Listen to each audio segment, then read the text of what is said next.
Buongiorno a tutti, ben ritrovati al nostro ormai consueto appuntamento del lunedì con la storia dei campionati internazionali, la storia delle Olimpiadi in particolare nell'ambito del progetto voluto dal Comitato regionale Fise-Veneto.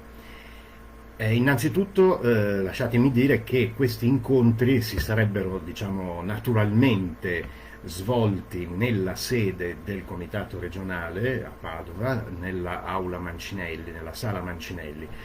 La pandemia ci costringe invece a questo tipo di incontro a distanza, però ho voluto Graziano Mancinelli, che è qui alle mie spalle, lo vedete in una bellissima fotografia scattata ad Aquisgrana sulla cavalla La Bella. A Padova, nella sede del comitato, invece campeggia una delle storiche fotografie di Graziano in sella d'ambassador durante la vittoria della sua medaglia d'oro alle Olimpiadi di Monaco nel 72. Comunque, insomma, Graziano Mancinelli è qui con noi. Oggi parliamo delle Olimpiadi di Helsinki 1952. Mi rendo conto che fino ad oggi di ogni Olimpiade abbiamo detto è un'Olimpiade importante.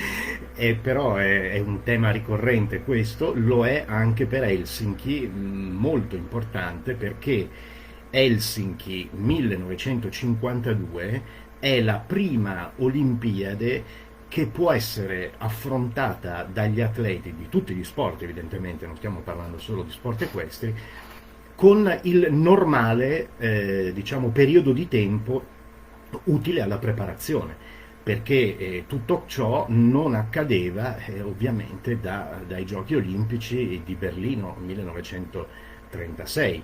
E poi sapete, 2 edizioni dei Giochi Olimpici sono state cancellate dalla tremenda seconda guerra mondiale.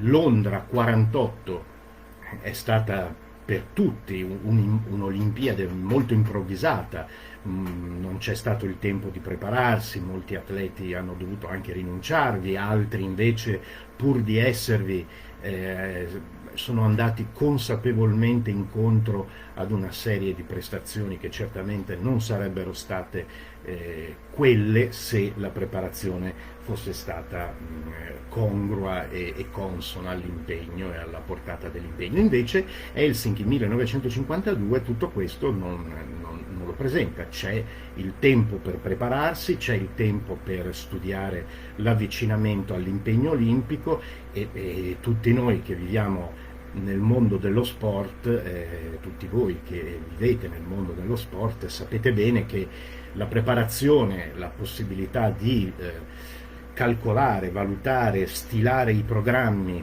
di avvicinamento ad un impegno così importante come le Olimpiadi, perché ricordiamo ancora una volta che in questa fase l'Olimpiade è l'unico campionato internazionale, perlomeno per quanto riguarda lo sport equestre evidentemente, l'unico campionato internazionale presente sulla scena, quindi ovviamente tutti puntano a questo.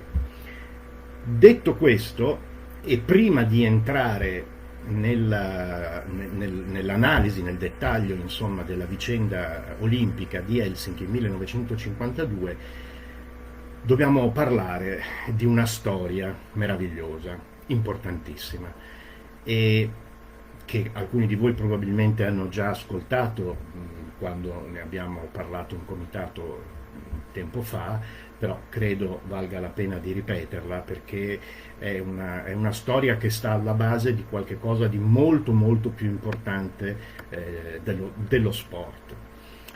E per fare questo vi inviterei così a una specie di di visione quasi cinematografica, insomma, di una situazione. Immaginatevi un'arena di gara, un podio, 2 ufficiali ovviamente in divisa, molto severi, molto austeri, molto rigidi, molto rigorosi nel momento della premiazione delle medaglie olimpiche. Immaginatevi che a un certo punto uno di questi 2 ufficiali prenda tra le sue braccia una donna, un'amazzone, che gli stava al fianco. La prende tra le sue braccia, la sostiene tra le sue braccia e tutti e tre, i due ufficiali e la signora, tra le braccia di uno dei due, si avviano verso il podio olimpico. Arrivano al podio olimpico, lo salgono, l'uomo, l'ufficiale che teneva l'amazzone, la donna, tra le sue braccia, la deposita sul gradino a fianco di sé e lì inizia la cerimonia di premiazione con i due ufficiali irrigiditi nel saluto militare e l'amazzone che si asciuga una lacrima. Quel momento, il momento in cui la signora, questa amazzone, si asciuga la lacrima, è stato eternato dai fotografi che lo hanno poi trasmesso al futuro. È un momento importantissimo. La signora è Liz Hartel, amazzone danese. Il podio di cui vi ho raccontato è quello che chiude l'Olimpiade di dressage. I due ufficiali sono lo svedese Henri Saint-Cyr e il francese André Jusson. Henri Saint-Cyr ha vinto la medaglia d'oro individuale, Liz Hartel la medaglia d'argento individuale, André Jusson la medaglia di bronzo individuale. Perché questo momento è importante? Perché c'è stata questa irritualità così sconvolgente per un'epoca in cui il protocollo e il cerimoniale erano ovviamente della massima rigidezza, della massima formalità, e certamente nessuno si sarebbe immaginato di vedere uno dei due protagonisti portare in braccio la signora sul podio olimpico. Questo succede perché Liz Hartel era disabile, era paralizzata dalla cintola in giù, e questo è un momento storicamente di importanza formidabile, perché segna innanzitutto la prima volta delle donne nella competizione olimpica di dressage, ma soprattutto segna l'ingresso della disabilità nello sport a livello olimpico. La storia di Liz Hartel è una storia che, insomma, ovviamente emozionante, ma molto molto molto importante per tutto quello che succederà dopo di lei. Lei era nata nel 1921 e nel 1944, mentre era in attesa della seconda figlia, della seconda bambina, è stata colpita da una forma violentissima di poliomelite che l'ha paralizzata completamente dalla cintola in giù. Lei era un'amazzone ed era soprattutto una donna di una forza morale e di un coraggio indomiti. Non demorde, nonostante l'handicap, nonostante la disabilità gravissima, non demorde assolutamente, comincia a fare i cicli di riabilitazione con tutta la forza mentale che questo richiedeva, e nel 1945, quindi quasi un anno dopo essere stata colpita dalla poliomelite, riprende a poter stare in piedi da sola, pur non avendo la sensibilità degli arti inferiori, però aiutata da strumenti, diciamo così, di sostegno, riesce quantomeno a stare in piedi senza che qualcuno la aiuti. Riprende anche a montare a cavallo, nonostante, come proprio il cliché classico di storie di questo genere, nonostante i medici la sconsiglino, nessuno anzi l'ha sostenuta in questa decisione, ma lei ha voluto comunque riprendere a montare a cavallo, e nel 1947 ricomincia a gareggiare, non solo in dressage ovviamente, ottiene anche i punteggi che le sarebbero stati sufficienti per qualificarsi e partecipare alle Olimpiadi di Londra nel 1948, se non che nel 1948 le Olimpiadi sono ancora precluse alle donne e quindi per questa ragione Liz Hartel non partecipa a Londra 48.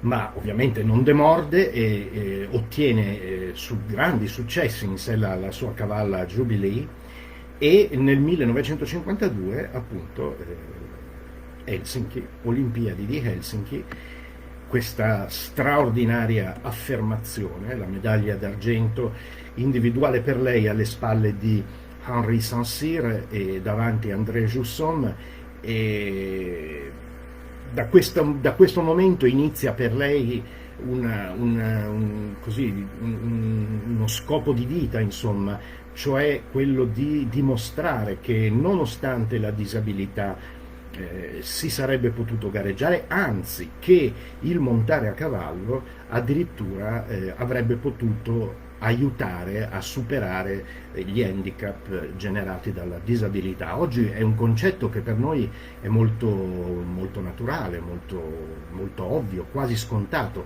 ma lo è grazie a lei, perché è Liz Hartel che ha dato praticamente il via alla storia della riabilitazione equestre, quando poco dopo scusate, le Olimpiadi seguenti, quelle del 1956, dove tra l'altro lei occuperà di nuovo la posizione alle spalle di Henri Saint-Cyr. Il podio per i primi due posti a Stoccolma nel 1956 sarà identico a quello di Helsinki. Pensate, lei rivince la medaglia d'argento individuale.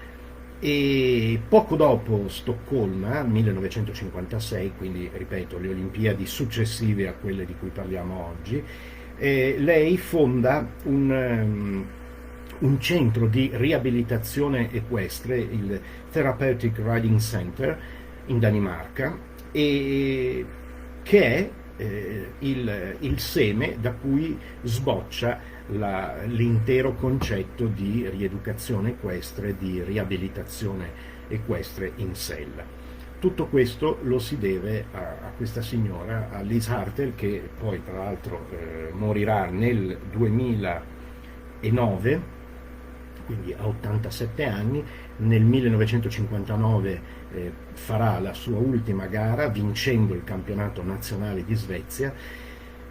E a lei oggi, se oggi nel mondo la riabilitazione equestre è una realtà ormai assodata e soprattutto estremamente efficace per il sostegno di tutte le persone che in qualche modo sono vittime di disabilità, lo dobbiamo a Liz Hartel, che quel giorno del 1952 è stata portata tra le braccia da Henri Saint-Cyr sul podio olimpico. Una scena che non so se riesco a trasmettere anche a voi l'emozione che suscita, anche perché pensate, in quell'anno, in quel periodo, insomma, certo non esisteva tutta la possibilità di comunicazione, di illustrazione anche dello sport così come esiste oggi. Il pubblico che era assiepato intorno al rettangolo di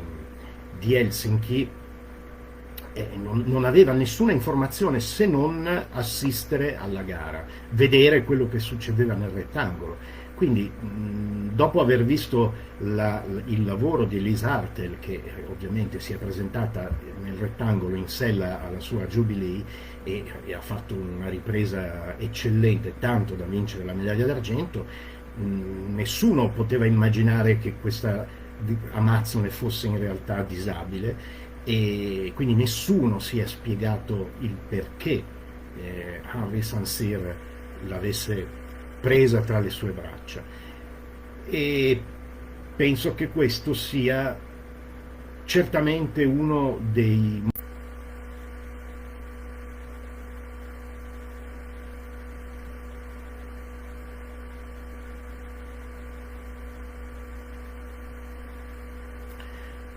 Ecco, scusate, ho ripreso il collegamento in diretta, francamente non so cosa sia cosa sia successo, però si è interrotto. Io spero che tutti voi siate ancora all'ascolto, e anzi vi chiederei la cortesia, ve ne chiedo in continuazione di questo video, però se c'è qualche problema, o se siete ancora all'ascolto, se potete essere così cortesi da inviare un altro messaggio, giusto per farmi capire se vale la pena di continuare oppure no, insomma. Mi dispiace, sono veramente desolato e anche un po' innervosito, lo ammetto, da questo contrattempo. Sembra che non si riesca più a fare una trasmissione in diretta senza qualche problema. Comunque, io riprendo sperando che qualcuno, che qualcuno sia all'ascolto, se non altro. Quindi, dopo aver raccontato la storia di Liz Hartel, adesso ritorniamo al principio, e cioè ad Helsinki 1952. Come abbiamo detto, è stata la prima Olimpiade per la quale vi è stato un sufficiente periodo di tempo per prepararsi, per portare avanti la preparazione in vista dell'impegno, di questo grande e importante impegno, che ha avuto luogo dal 19 luglio al 3 agosto del 1952. Quindi, vi dicevo prima, cambiamenti importanti. Intanto scusate, ma vedo, grazie a Roberta, grazie a Clara, che mi hanno mandato un messaggio, quindi evidentemente qualcosa si vede e si sente. Speriamo in maniera decente, speriamo di non incontrare ulteriori problemi. E quindi Olimpiade importante perché per la prima volta non solo il dressage si apre alle donne, ma tutto il programma sportivo si apre ai militari, a prescindere dal grado, quindi non più solo gli ufficiali, ma anche i sottufficiali e i militari di truppa. Claudio Maniero, ti ringrazio infinitamente, il tuo commento mi è di grande sostegno psicologico. No, adesso, a parte gli scherzi, fa venire un nervoso tremendo il pensare che qualcosa non abbia funzionato a dovere. Vabbè, cerchiamo di recuperare. Allora, i Giochi Olimpici di Helsinki vedono la presenza di 69 nazioni e di 4.955 atleti. Cresce il numero delle donne, siamo a 519, e mentre invece per gli sport equestri le nazioni in gara sono 25, e per un totale di 138 iscrizioni tra le varie specialità, cioè salto ostacoli, completo e dressage. Il salto ostacoli presenta una novità importante, e cioè quella per cui per la prima volta si disputano due percorsi, non più uno solo dal quale estrapolare la classifica sia a squadre sia individuale, bensì due percorsi comunque per due classifiche, però nell'insieme dei due percorsi. Il direttore di campo, il signor Strandel, curiosamente è anche il costruttore dei percorsi di cross, del percorso di cross del completo. E in salto ostacolo abbiamo 52 concorrenti, in dressage 27, in completo 59. Però come vi dicevo, le Olimpiadi, insomma, questi grandi campionati, sì, per carità, sono ovviamente gare, quindi, però il bello sono le storie degli uomini, dei protagonisti, così come vi ho raccontato quella di Liz Hartel.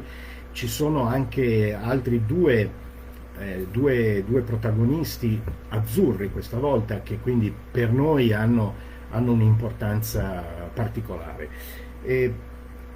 Nel salto ostacoli abbiamo la squadra azzurra, si presenta con un terzetto formidabile, e cioè quello composto dai due fratelli Dinzeo e da Salvatore Oppes. Sapete che siamo sempre con 3 binomi per ciascuna squadra, per ciascuna specialità, quindi sia per il salto, sia per il completo, sia per il dressage.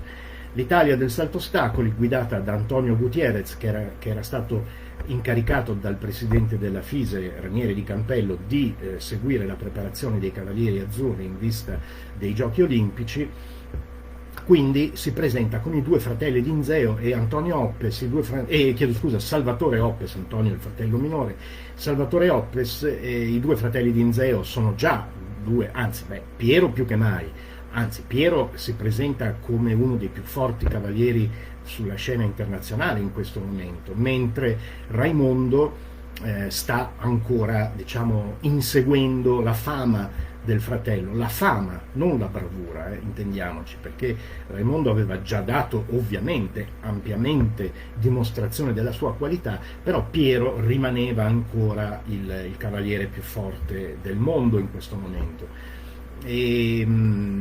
Piero si presenta ad Helsinki in sella ad Uruguay, al cavallo Uruguay, e tra l'altro facendo parte anche della squadra di completo, insieme allo stesso Salvatore Oppes, quindi entrambi sia in salto ostacoli sia in completo, e a Lucio Manzin. Proprio Lucio Manzin è l'altro personaggio di cui oggi vi vorrei parlare, perché si tratta di un uomo importantissimo per lo sport equestre italiano ed anche per lo sport equestre veneto in particolare.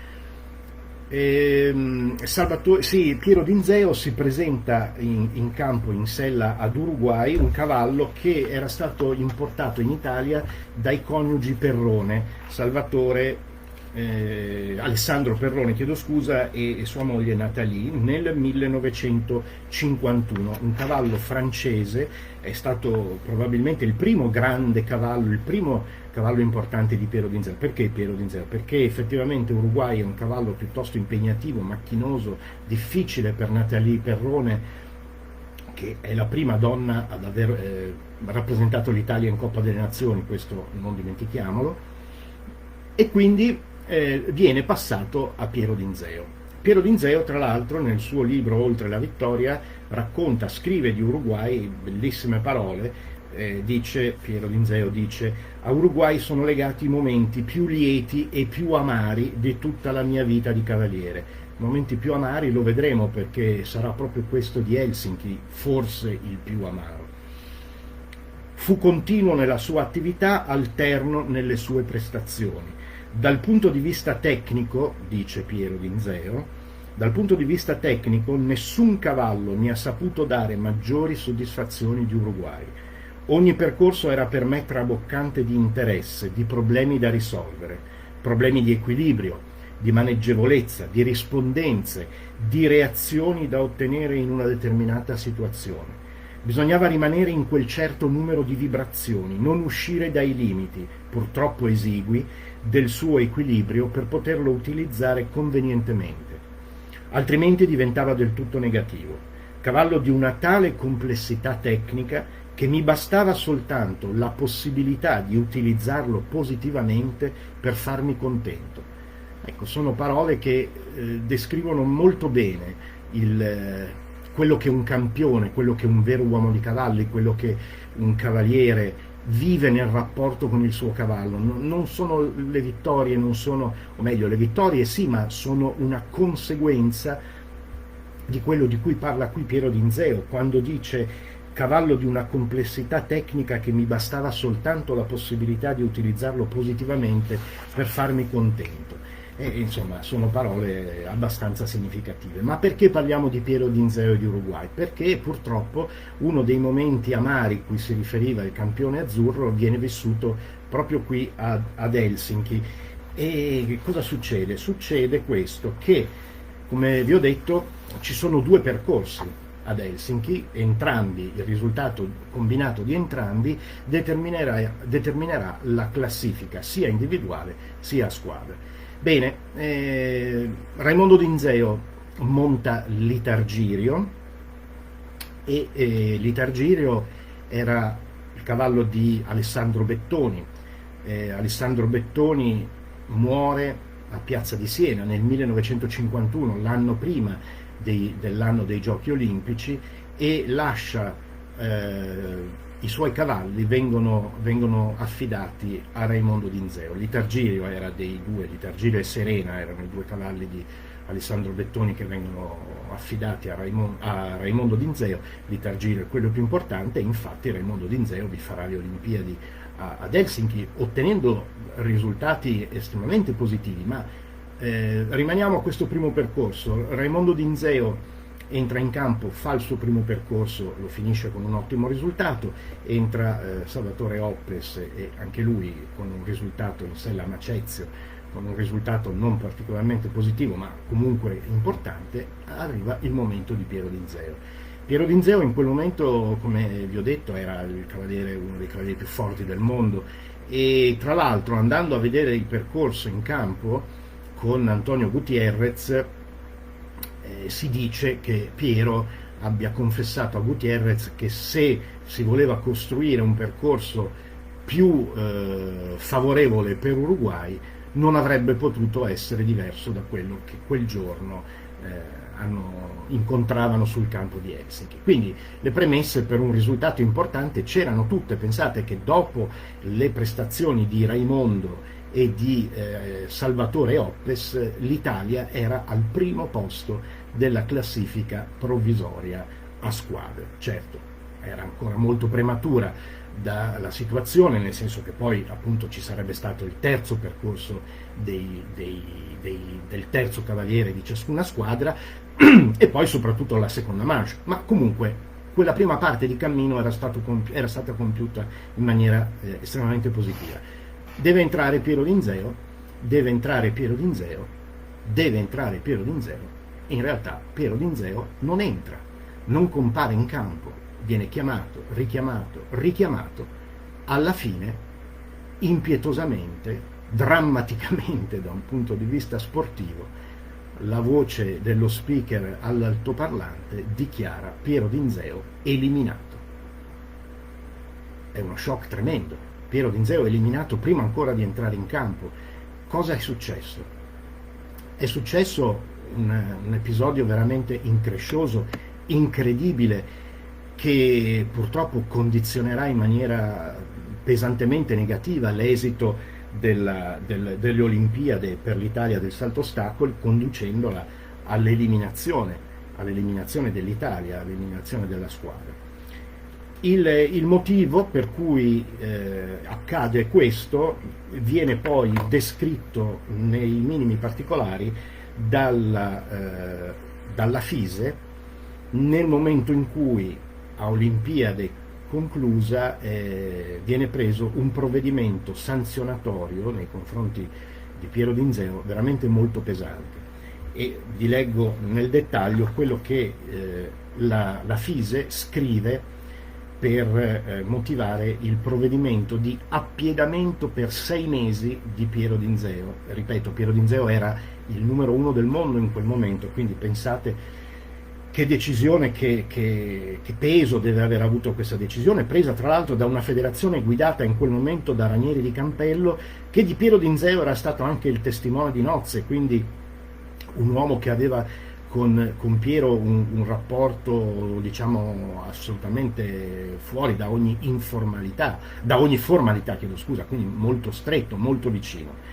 Comunque vi leggo quello che scrive il Consiglio direttivo della FISE, riunitosi il 3 settembre 1952 a Roma, al termine, dunque, udita la particolareggiata relazione del presidente della FISE, quindi lo stesso Ranieri di Campello, che faceva parte della giuria per il completo, sulla partecipazione delle 2 squadre ufficiali italiane alle prove equestri delle Olimpiadi di Helsinki, portato il suo specifico esame sulle cause che hanno condotto alla eliminazione del tenente Piero d'Inzeo e conseguentemente della squadra italiana nel Gran Premio delle Nazioni alle Olimpiadi suddette, accertato sulla scorta delle precisazioni dei fatti esposte dal Presidente della FISE in base ad indagini e interrogatori dallo stesso eseguiti, che il tenente Piero d'Inzeo dava assicurazione al capo equipe che gliene aveva fatto esplicita domanda della regolarità del proprio peso. Sapete che c'era il peso, bisognava non essere sotto i 75 kg, mentre tale regolarità non era effettiva. B. Si ritardava inspiegabilmente ed ingiustificatamente nel campo di prova nonostante le ripetute chiamate fatte a mezzo dell'altoparlante. C.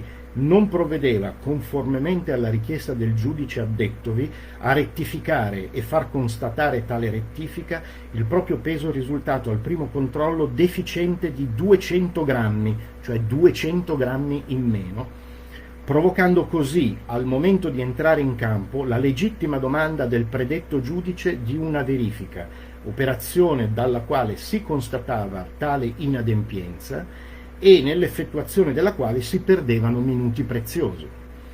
Non riconoscendo accettabile la spiegazione che il tenente Piero Dinzeo, esperto di concorsi e di corse e per la seconda volta partecipante a gara olimpionica, ha ritenuto di dare sul suo atteggiamento nei riguardi del controllo del peso, e cioè che la deficienza riscontrata l'avrebbe colmata con l'aggiunta della testiera, della redine e dell'imboccatura alla verifica di peso al rientro del percorso, quando è assolutamente notorio che la giustezza del peso è richiesta al momento in cui la gara va ad effettuarsi, dovendo invece riconoscere che, in base agli articoli eccetera eccetera del programma olimpionico e del regolamento internazionale prescriventi tassativamente l'eliminazione del concorrente che si presenta in ritardo, l'eliminazione del tenente Piero Dinzeo non poteva non aver luogo e che un provvedimento di favore della giuria, verso il quale in un primo momento la stessa si era peraltro con riserva orientata, avrebbe potuto infirmare la regolarità di tutta la gara. Deve concludere che è il tenente Piero Dinzeo che con il suo atteggiamento ha provocato una così grave sanzione nei suoi confronti e con conseguenze per tutta la squadra. Constatato che la causa che ha portato alla deprecata eliminazione del tenente Piero Dinzeo e conseguentemente della squadra nel Gran Premio delle Nazioni delle Olimpiadi di Helsinki è addebitabile al tenente Piero Dinzeo stesso, al quale deve farsi carico di essere incorso col suo atteggiamento in una così grave sanzione, visti gli articoli eccetera eccetera, il Consiglio delibera all'unanimità di sospendere il tenente Piero Dinzeo dal partecipare a manifestazioni equestre riconosciute dalla FISE fino a tutto il 31 dicembre 1952. Siamo in settembre, quindi praticamente con un effetto retroattivo è un provvedimento pesantissimo, perché è preso nei confronti di un uomo, di un cavaliere che ha una dimensione straordinaria, però nello stesso tempo dimostra che da parte della FISA non c'era assolutamente nessun tipo di sudditanza né di soggezione nei confronti di un uomo del genere, di un campione del genere. Anzi, pensate che dopo le Olimpiadi, dopo Helsinki 1952, in realtà il gruppo dei cavalieri italiani, cioè i 3 cavalieri italiani, Salvatore Oppes, Raimondo e Piero, prima di rientrare in Italia fanno una serie di concorsi, diciamo a scendere dalla Finlandia verso l'Italia, importanti: lo Xio della Svezia a Stoccolma, lo Xio di Aquisgrana e lo Xio del Belgio a Les Houttes e a Ostenda. Ebbene, pensate che questi 3 concorsi vedono per i cavalieri azzurri, 3 cavalieri, 12 vittorie individuali, un primo e un secondo posto in Coppa delle Nazioni, 6 secondi posti, 9 terzi posti, 26 piazzamenti, il tutto compiuto da un gruppo di 3 cavalieri, appunto Piero, Raimondo e Salvatore Oppes, e 7 cavalli: Uruguay, Brando e Fiano per Piero Dinzeo, Macezio e Meteore per Salvatore Oppes, Litargio Merano per Raimondo Dinzeo. Ebbene, si tratta di una serie di successi clamorosi che dimostrano quanto forte la squadra azzurra sarebbe stata e quale sarebbe potuto essere effettivamente il risultato di Helsinki. Il cavallo italiano, che come sapete è l'organo di informazione della FISE, al termine di questa tournée, di questa serie di concorsi, scrive un commento importantissimo nei confronti di Piero Dinzeo, perché ovviamente, come vi ho detto, quello che vi ho letto prima era un rapporto e una sanzione pubblicata sul cavallo italiano, e si legge: la tournée più felice e lusinghiera che ha confermato agli occhi del mondo equestre le qualità cavalleristiche e agonistiche di un cavaliere in campo, è indubbiamente quella che nel 1952 ha avuto come protagonista il tenente Piero Dinzeo, il quale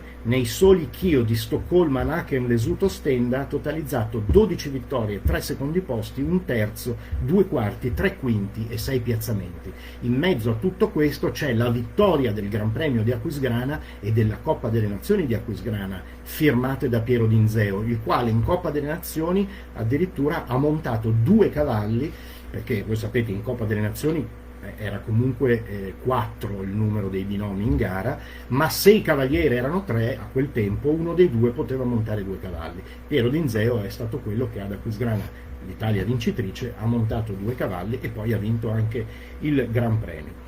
E si continua sul cavallo italiano. Questo è importante per capire quanto fosse sereno ed equilibrato l'atteggiamento nei confronti di questo nostro straordinario campione.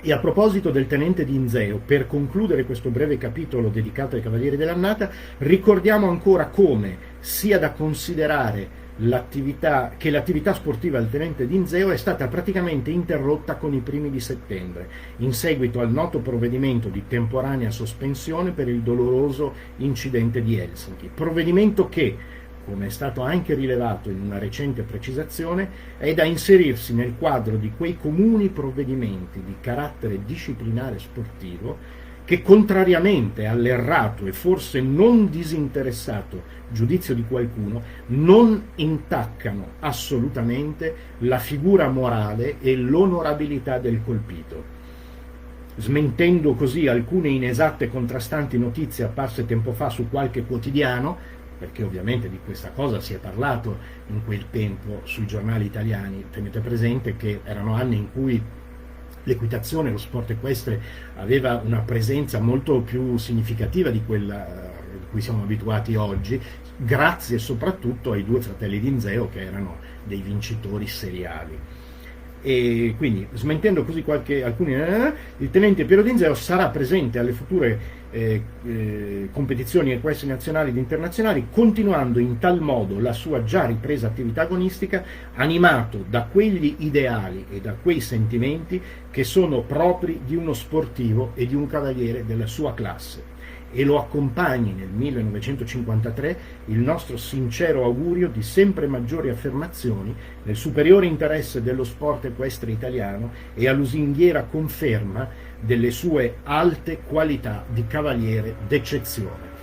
Questo è quello che scrive il cavallo italiano. Ripeto, il cavallo italiano era la FISE, era l'organo di informazione della FISE, era la FISE che parlava tramite il cavallo italiano, quindi sono parole che hanno un grande peso e che insomma servono per dimostrare che quello che era stato deciso nei confronti di Piero non era un provvedimento iniquo, ma anzi l'espressione di una inevitabile severità.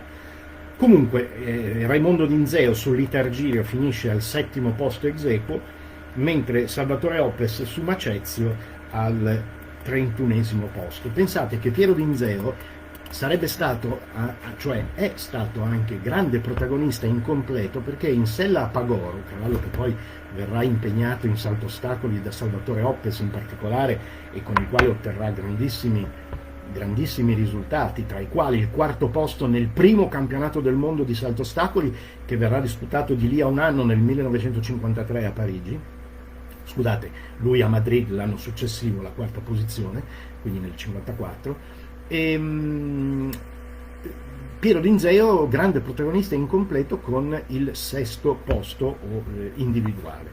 Pensate, soltanto a causa di una volta che lo stesso Piero Dinzeo, ovviamente, aveva deciso di fare durante il percorso, perché secondo lui non c'erano le condizioni migliori per un avvicinamento ad un ostacolo, quella volta gli ha fatto perdere i punti che gli hanno impedito di vincere la medaglia d'argento. Quindi Piero Dinzeo in un certo senso ritorna da Helsinki con, da un punto di vista agonistico, veramente un grandissimo rimpianto, perché per un eccesso di prudenza in cross si è giocato la medaglia d'argento individuale incompleto, e per l'episodio di cui vi ho letto prima non ha nemmeno potuto partecipare alla gara di salto ostacoli. Ma questo naturalmente nulla toglie al fatto che Piero Dinzeo in quel momento e per molti anni a venire rimarrà uno dei più grandi, se non il più grande cavaliere del mondo, e come tale è riconosciuto dalla stampa internazionale. Torniamo al completo per parlare invece di un personaggio che compare sulla scena ad alto livello, che è Lucio Manzin. Lucio Manzin, goriziano, nato a Gradisca di Sonzo nel 1913, è un uomo che ha segnato in maniera importante la storia dello sport equestre azzurro, prima come cavaliere, poi come tecnico. Lui, come avete visto, in quest'epoca non ci sono i cavalieri di completo e i cavalieri di salto ostacoli, in realtà tutti facevano un po' tutto, bisognava saper montare bene a cavallo fondamentalmente, e chi sapeva montare bene a cavallo lo faceva sia nell'una specialità sia nell'altra. Inutile, superfluo sottolineare che di dressage ancora non si parla. Lucio Manzin quindi è un personaggio particolare, intanto come accade e come è accaduto molto spesso nel caso di tanti campioni di questa epoca. Lui inizia la sua carriera militare non perché volesse essere un militare, ma perché voleva montare a cavallo, e per chi non aveva grandi risorse economiche a disposizione in quel periodo era l'unica possibilità quella di entrare a fare l'accademia militare, volendo essere un ufficiale, l'Accademia Militare di Modena, e poi dopo entrare nei reparti di cavalleria, nei reggimenti di cavalleria. Così fa Lucio Manzin, fa il corso allievi ufficiali all'Accademia di Modena dal 1931 al 1933, è a Pinerolo dal 1935 al 1939, anno in cui, il 1939, viene chiamato da Tommaso Lecchio, ricorderete, abbiamo parlato di lui qualche puntata fa, alla fine della sua grande ma breve carriera di atleta. Tommaso Lecchio viene incaricato di seguire la preparazione dei cavalieri di salto ostacoli al centro militare di equitazione, e lui richiama Lucio Manzin, e quindi grazie a questo Manzin partecipa a numerosi concorsi anche internazionali importanti. Poi però scoppia la guerra e si arriva al tanto fatidico, tremendo, micidiale 8 settembre 1943. Qui inizia una pagina importantissima della vita di Lucio Manzin che lo segnerà in maniera forte. Lui dopo l'8 settembre 1943 entra nella lotta, nella resistenza partigiana, nelle brigate Osoppo, di cui poi diventerà il comandante di tutte le brigate Osoppo, e lui era uno dei fautori, durante il periodo della resistenza armata, era uno dei fautori della collaborazione con le brigate partigiane più espressamente filocomuniste. Non tutti all'interno della resistenza, come molti tra voi sapranno bene, avevano questa tendenza. Lui invece pensava che fosse necessario unirsi, e così accadde. Poi però in realtà ci furono vari compiti. Insomma, adesso non è questo il momento per discutere di un periodo storico che è stato fondamentale per la vita del nostro paese. Comunque questo fatto, questa sua predilezione, questa sua tendenza, il fatto di essere entrato nella lotta partigiana e di averlo fatto con l'intenzione di riunire all'interno delle brigate Osoppo tutte le varie tendenze della resistenza, lo qualificarono, lo fecero vedere nell'ambiente militare, che sapete non è certo tipico di grandi aperture mentali eccetera, un po' come un uomo di sinistra, come un uomo un po' non... E questa cosa lo ha accompagnato poi a lungo nella sua vita, nella sua carriera. In realtà Lucio Manzin era un uomo di un rigore morale, di una limpidezza, di una forza, era anche fisicamente un uomo, molti tra voi forse l'avranno conosciuto, era un uomo fisicamente imponente, un uomo forte, un uomo giusto, insomma era un uomo meraviglioso. E una volta terminata la guerra, lui farà parte della squadra nazionale di salto ostacoli fino al 59, partecipando a concorsi importanti, Piazza di Siena, Aquisgrana, o di salto ostacoli, oltre che, come vi ho detto, ai Giochi Olimpici di Helsinki. Questo appunto dal 47 al 54 facente parte della squadra militare di equitazione. Poi nel 59 viene incaricato della responsabilità tecnica della squadra azzurra di completo insieme a Dino Ferruzzi e a Giuseppe Chiantia. Ferruzzi era il capo equipe anche ad Helsinki 1952, vi ricorderete, proprio Ferruzzi e Manzin erano i protagonisti di quella situazione abbastanza significativa di cui avevo detto, cioè quando Ferruzzi aveva portato i suoi cavalieri in preparazione a Merano prima dei giochi di Helsinki, ed era solito rivolgersi a Manzin dicendogli: capitano, con comodo domani mattina mi passi a prendere alle 5. Ecco, questo era il personaggio.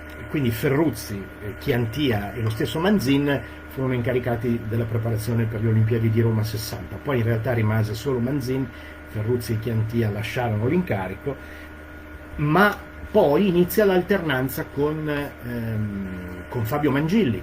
Mangilli sostituisce in vista di Tokyo 64 Manzin, rimane Mangilli per il 1968, poi ritorna Manzin nel 1970 e lui sarà il responsabile tecnico fino ai Giochi Olimpici del boicottaggio, quelli di Mosca 1980, ai quali lui non potrà partecipare in quanto uomo FISE. Lo faranno i suoi ragazzi, i fratelli Roman, Marina Sciocchetti ed Anna Casagrande, non in rappresentanza dell'Italia, o meglio della FISE, bensì in rappresentanza del CONI. Manzin non andrà in Russia e al termine dei Giochi Olimpici, senza una motivazione apparente, viene avvicendato nuovamente con Fabio Mangilli. Lui ci rimase molto male di questo, perché in realtà i Giochi Olimpici che lui aveva gestito da commissario tecnico erano andati molto bene. A Monaco nel 1972 l'Italia conquistò l'8° posto, ma Alessandro Argenton la medaglia d'argento individuale. A Montreal nel 1976 l'Italia arrivò ad un pelo dalla medaglia di bronzo, ottenne il 4° posto e Federico Roman fece una gara fantastica su Shamrock con il 9° posto. Poi ci fu il boicottaggio, certamente non imputabile a Lucio Manzin, però ci fu questo avvicendamento e, ripeto, lui di questo soffrì moltissimo. Il suo ruolo importante per noi veneti, lo ha esercitato dal 1982 al 1984, quando fu direttore del centro equestre federale che venne inaugurato a Portogruaro, presso gli impianti del centro ippico Circolo Ippico Tiziana, quello tuttora esistente. Era il periodo in cui la FISI aveva dislocato vari centri equestri federali sul territorio italiano. Non fu un'iniziativa particolarmente felice, tutto sommato, però Manzin gestì quello del Veneto e fu una presenza importantissima per tutti noi, cavalieri e tecnici addetti ai lavori dello sport equestre in Veneto. Ancora una volta si dimostrò uomo di grande saggezza, di grande equilibrio, di grande forza morale, di grande forza interiore. È stato un uomo che è stato importante per tantissime persone che grazie a lui sono diventate grandi cavalieri, grandi tecnici, grandi uomini di cavalli. Poi purtroppo lui si è ammalato e ha avuto un tumore grave e nel 1988, il 7 agosto, ci ha lasciato. Però è un personaggio di cui bisogna sapere la storia, perché è una di quelle persone che ha contraddistinto in maniera molto molto significativa il nostro sport.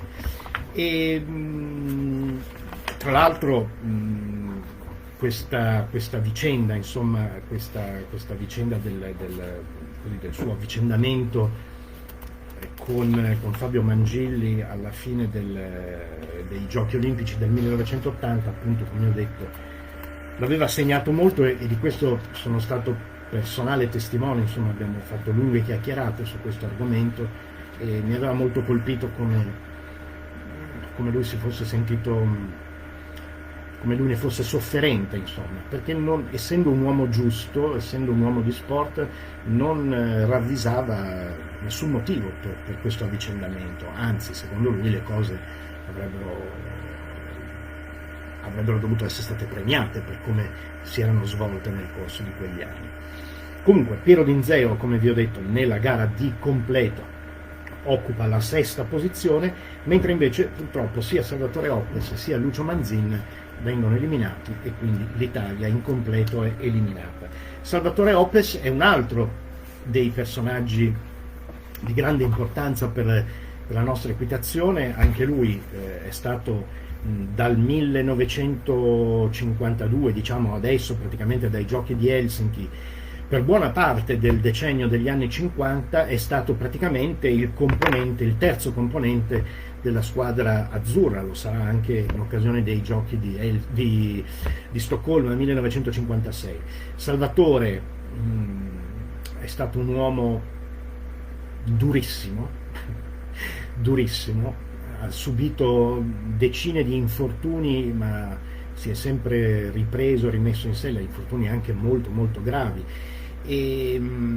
Ma soprattutto, ancora una volta, anche per noi, come nel caso di Lucio Manzin, anche nel caso dell'equitazione veneta, Salvatore Oppes ha avuto un'importanza significativa in quanto principale creatore, diciamo così, di Luciano Campagnaro, del nostro Luciano Campagnaro, una figura che tutti noi bene conosciamo, un cavaliere, un uomo, un tecnico, un commerciante, insomma, che ha avuto un'importanza notevole per il mondo dello sport equestre veneto. Ebbene, Luciano Campagnaro, così come Vittorio Cavalieri, Danilo Angeli, loro trentini, così come Luciano peraltro, ma poi Luciano ha vissuto in Veneto la sua vita più significativa dal punto di vista dello sport, sono tutti prodotti di questo grande personaggio che è stato il maggiore Salvatore Oppes. Luciano Campagnaro mi ha raccontato spesso, insomma, dei periodi in cui lui montava con Salvatore Oppes, raccontandomi cose che oggi sarebbero inconcepibili, cioè ognuno di questi 3 ragazzi disponeva di un tot numero di cavalli, ma una sella e una testiera, con quella doveva badare a tutti, viaggiavano in treno da un concorso ad un altro, loro dormivano in vagone con i cavalli, e in giro ai concorsi dovevano per forza di cose vincere per guadagnare quei soldi che gli avrebbero poi permesso di continuare ad andare in concorso.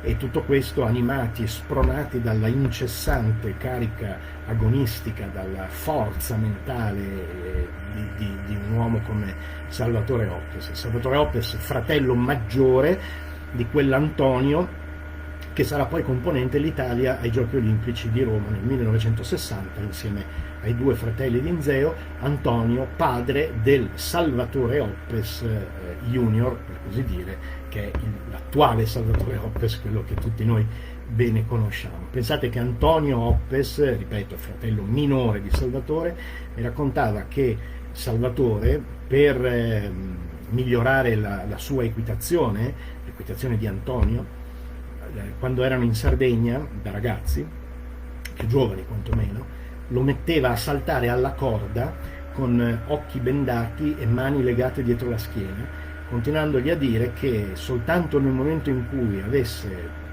il pieno totale controllo del cavallo, del momento dell'avvicinamento, della battuta, dell'equilibrio, del ritmo del galoppo, allora gli avrebbe tolto la benda dagli occhi e gli avrebbe liberato le mani.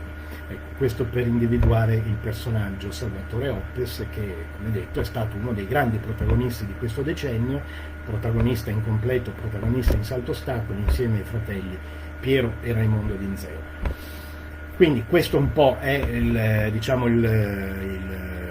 riassunto di quello che è accaduto ad Helsinki. Purtroppo l'Italia eliminata ancora una volta in completo, eliminata ancora una volta in salto ostacoli, però vedete che nonostante questo esito negativo In realtà ci sono stati degli episodi che segnalano in maniera eloquente una crescita notevole dello sport equestre azzurri anche in termini di risultati e di prestazioni, che si concretizzerà poi a partire dalla prossima Olimpiade, quella del 1956, con i più grandi risultati che l'Italia abbia mai ottenuto in un ciclo olimpico, sia per il completo sia per il salto ostacoli. Come detto, non mi stancherò mai di ripeterlo perché deve essere chiara questa cosa, di dressage non si parla, in Italia ancora risentiamo ancora del pregiudizio che vede il dressage come un qualche cosa di anticaprilliano e di totalmente estraneo alla cultura e alla natura, soprattutto dell'equitazione italiana, di stampo caprigliano, quindi di dressage non si parla ancora. Si parlerà più avanti, ma come vedremo tra molti anni, e soprattutto su iniziative del tutto personali ed episodiche. Quindi direi che siamo arrivati al termine anche di questa puntata. Io vi chiedo infinitamente scusa per l'inconveniente che è accaduto poco fa, spero che non abbia compromesso la qualità dell'ascolto per nessuno e spero comunque di avervi dato delle informazioni gradevoli e piacevoli, e quindi il mio appuntamento è per lunedì prossimo, a questo punto facendo tutti gli scongiuri del mondo, per un nuovo appuntamento con le Olimpiadi del 1956 che, come vi ho detto, sono quelle che segnano l'inizio dei grandi trionfi dell'equitazione italiana. Quindi a tutti voi grazie davvero per essere stati con me e ci rivediamo e ci risentiamo lunedì prossimo. Arrivederci.